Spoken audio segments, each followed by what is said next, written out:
ভাই এই শালা 2 দিন ধরে এলাকায় আইছে, আর আপনার এলাকায় আপনার মালিক এক করে দিছে পুরা 200 প্যাকেট পাউডার। কালকে সেফ হাউস থেকে গায়েব। আমার থেকে আমার ঘোড়া কথা কয় বেশি, বুঝিস কিন্তু। কি কথা কবি না? হায় হায়, তোর থেকে জানার ভয় নাই। 1 থেকে 3 পর্যন্ত করবো, এর মধ্যে মুখ ফুটলে ভালো, আর না ফুটলে একদম খাল্লাস।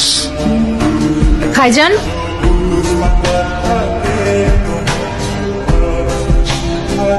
সকাল সকাল কি করতেছো এগুলা?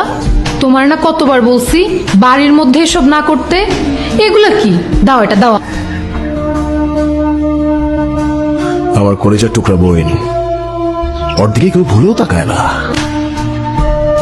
এই ওরে ওরে জিগা, আমার পাউডার গুলা কই, আমার প্যাকেট গুলা কই, ওরে জিগা।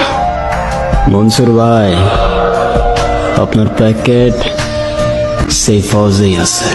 সেফ হাউসের বাইরে একটা পিকআপ আছে, ওটার ইঞ্জিন বক্সে। হ্যাঁ ফিরোজ, দেখতো সেফ হাউসের বাইরে কোনো পিকআপ আসেনি। আছে তাহলে পিকআপ। তাড়াতাড়ি যা, গিয়া ইঞ্জিন বক্সটা চেক কর। জানো মাল পাইছি তো। ভাই মাল পাইছে 200 প্যাকেট পাউডার, কমসে কম 30-40 লাখ টাকার মাল।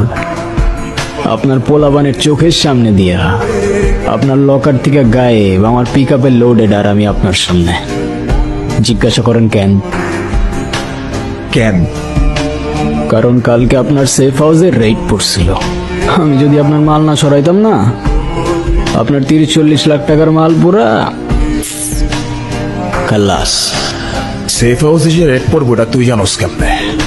কবুতর, পার্সোনাল কবুতর আছে ভাই, খবর দিয়া যায়। শানা আছিস তুই, তোর মধ্যে আলাদা একটা ব্যাপার আছে। আজকে থেকে তুই আমার খাস লোক। ভাই খাসলো ভাই কেমনে? এই আমার থেকে বেশি বুঝোস। এখন থেকে যা কালেকশন আসবো সব ওরে দেয়া পাঠাবি। তোকে মজ মাস্তি সব আমি ছুড়াইতাছি। এখন যা, আমার চোখের সামনে থেকে যা, তোকে চেহারা দেখতে আমার ইচ্ছা করতেছে না, যা।